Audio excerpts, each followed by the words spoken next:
मराठवाड्यामधल्या परभणी सध्या धुमस्त आहे। संविधान शिल्पाच्या तोडफोडीवरून सुरू झालेला तणाव अजूनही कायम आहे। जमावबंदी लागू करण्यात आली आहे। इंटरनेटची सेवा सुद्धा बंद करण्याचे आदेश देण्यात आले आहेत। पण परभणी पेटण्यामागची नेमकी कारणं तरी काय? त्यानंतर बुधवारी दिवसभरामध्ये नेमकं काय घडलंय? पोलिसांनी आणि राजकीय नेत्यांनी काय आवाहन केलंय? जाणून घेऊयात परभणीमधल्या सगळ्या परिस्थितीचा घेतलेला आढावा माझाच्या या खास रिपोर्टमधून।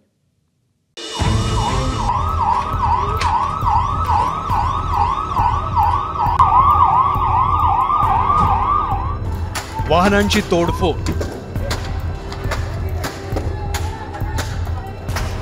जिल्हाधिकारी कार्यालयातही तोडफोड,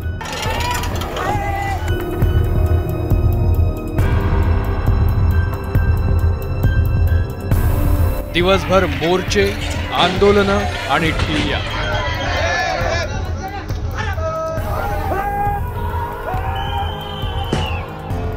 ही तणावाची परिस्थिती निर्माण झाली आहे परभणीत।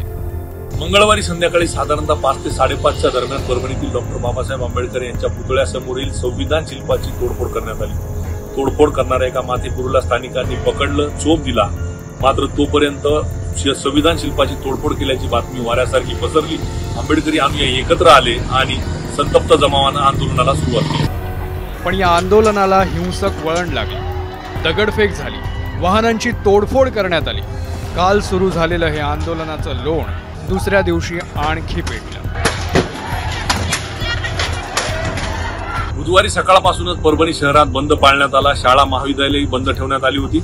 आंदोलकांनी पुतळा परिसरात ठिय्या आंदोलन सुरू केले, पण दुपारनंतर परभणी शहरातील अनेक भागात जाळपोळ सुरू झाली। सकाळपासून शांततेत सुरू झालेलं आंदोलन दुपारी 1च्या सुमारास भडकलं। तरुणांचा एक गट लाठ्या काठ्या आणि दगड घेऊन शहरात घुसला आणि या जमावानं बंद दुकानांवर हल्ला चढवला। इतकंच नव्हे तर पोलिसांवरही दगडफेक झाली।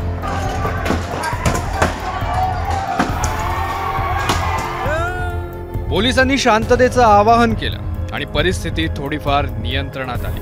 कायदेशीर सोपस्कार पूर्ण झाल्यानंतर आंदोलनकर्त्यांनी अशा प्रकारे प्रशासनाला धारेवर धरणं किंवा सार्वजनिक मालमत्तेचं नुकसान करणं हे योग्य नाही आणि म्हणून मी सर्व आंदोलनकर्त्यांना या निमित्ताने आवाहन करतो की त्यांनी कुठलंही कायदा सुव्यवस्था प्रश्न निर्माण न करता आपापल्या घरी जावं आणि या ठिकाणची जी शांतता सुव्यवस्था आहे ती अबाधित ठेवावी। त्यानंतर जिल्हाधिकाऱ्यांनी तातडीची बैठक घेतली।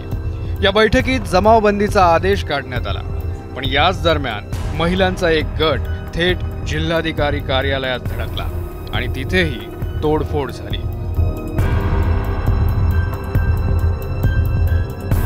परभणीच्या या राड्यानंतर आरोपांच्या फैरीही सुरू झाल्या। परभणी में जो हिंसा हुई है, देखना पड़ेगा कि जब से ये सरकार आई है महाराष्ट्र में, तब से हर जगह पर इस प्रकार की घटना हो रही है।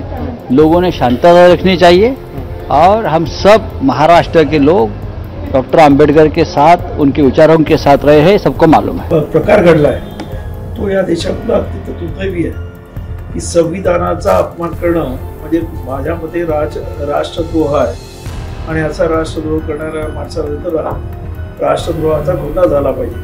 पण दुर्दैवाने पोलिसांनी ते झाल्यानंतर जमावाने त्या माणसाला पकडून दिलं, तरी त्याच्यावरती योग्य प्रकारची कारवाई केली नाही आणि त्यामुळे आज आपण पाहतो की जमाव हिंसक झालेला आहे। पण भाजपच्या गिरीश महाजनांनी मात्र तोडफोड करणारा हा मनोरुग्ण असल्याचं स्पष्टीकरण दिलंय। परभणीत घडलेलं कृत्य हे काम माथेफिरूने केलेलं आहे।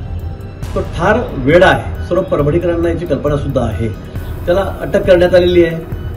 संविधान आपल्या सर्वांसाठी सर्वतोपरी आहे, सर्वोच्च आहे।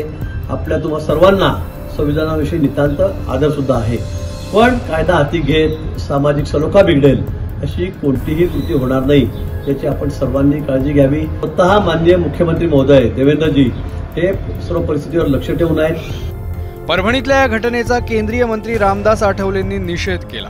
त्याचबरोबर त्यांनी आंदोलकांना शांततेचं आवाहनही केलं। परभणी की घटना का मैं तीव्र धिक्कार करता हूँ, निषेध करता हूँ और इस पीछे जो भी जिम्मेदार लोग हैं उनको अरेस्ट करने की आवश्यकता है।